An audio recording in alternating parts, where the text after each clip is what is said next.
Who gets to tell history? Sometimes artists challenge us to explore dark events in our country's past. Here, students react strongly to a piece by the artist Gary Simmons titled Duck Duck Noose.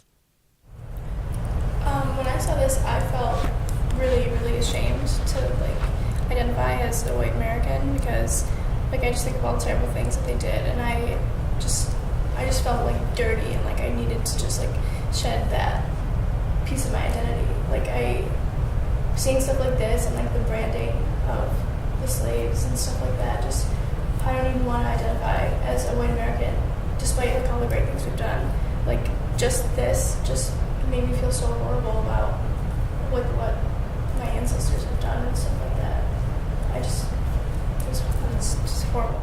And even some states, I've heard Kansas actually has banned certain textbooks from being used as a standardized textbook because they talk too much about what white people have done wrong and stuff. So Kansas actually bans the class of AP US history because they don't want people talking about this. So I read two different books, two main textbooks for my class, and one was sold by a company that's goal is to reach out to everyone. So the whole community is expected to be reading this book. And I read that one, and it never really talked about the oppression that people went through. But then the second book I read was by Howard Zinn, A People's History of the U.S., and he told it from the perspective of the oppressed. And it was really interesting because a lot of their troubles that I read about in their book was not actually mentioned at all in the main textbook that most people read.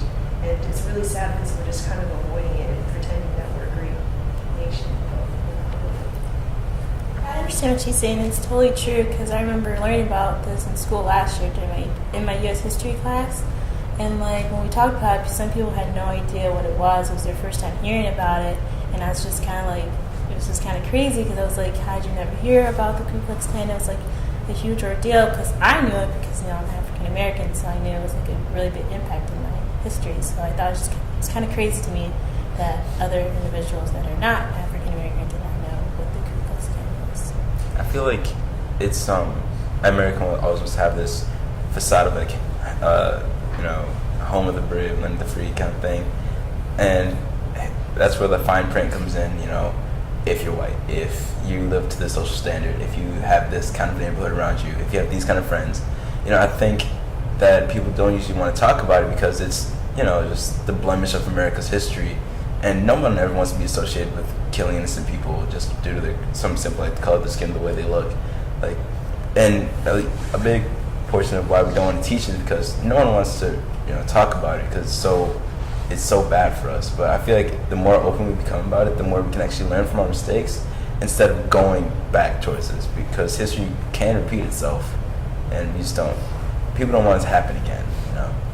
I can't even think of the word. It's permissible violence.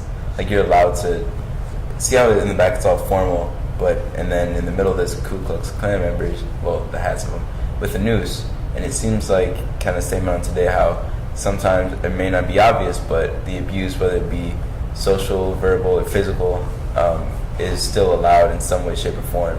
So I don't think we've really grown out of what they really stood for back there. I don't think we've made a giant leap farther as we think we have.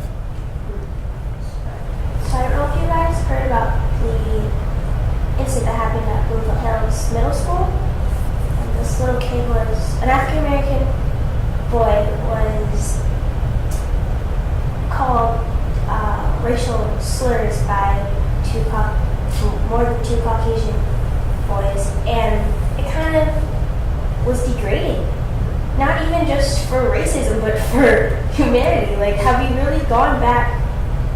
That was a step back from the evolution that everybody thinks that we have come to. I feel like it's something to think about, how often do you help your neighbor, or how often do you actually care about somebody that's actually in need. The stereotypes are still so alive and well today, and they kind of just made me think, even though I don't get it personally, and I'm Muslim, and 9/11 and everything, a lot of people have told me that they've been called names and called terrorists, and it just made me think why do we choose to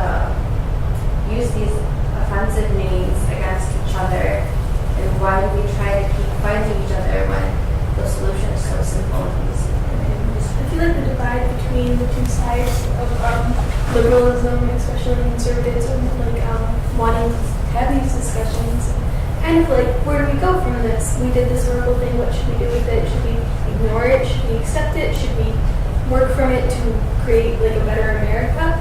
And then those who kind of push it away. And I feel like that division's becoming stronger and stronger, and maybe our powers are becoming like fighting each other rather than working towards that ideal.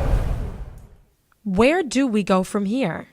The students spent time questioning whether or not history books tell the whole history, and what happens when some people's perspective is left out. So how is history told? And what's the value of seeking out a more complete story?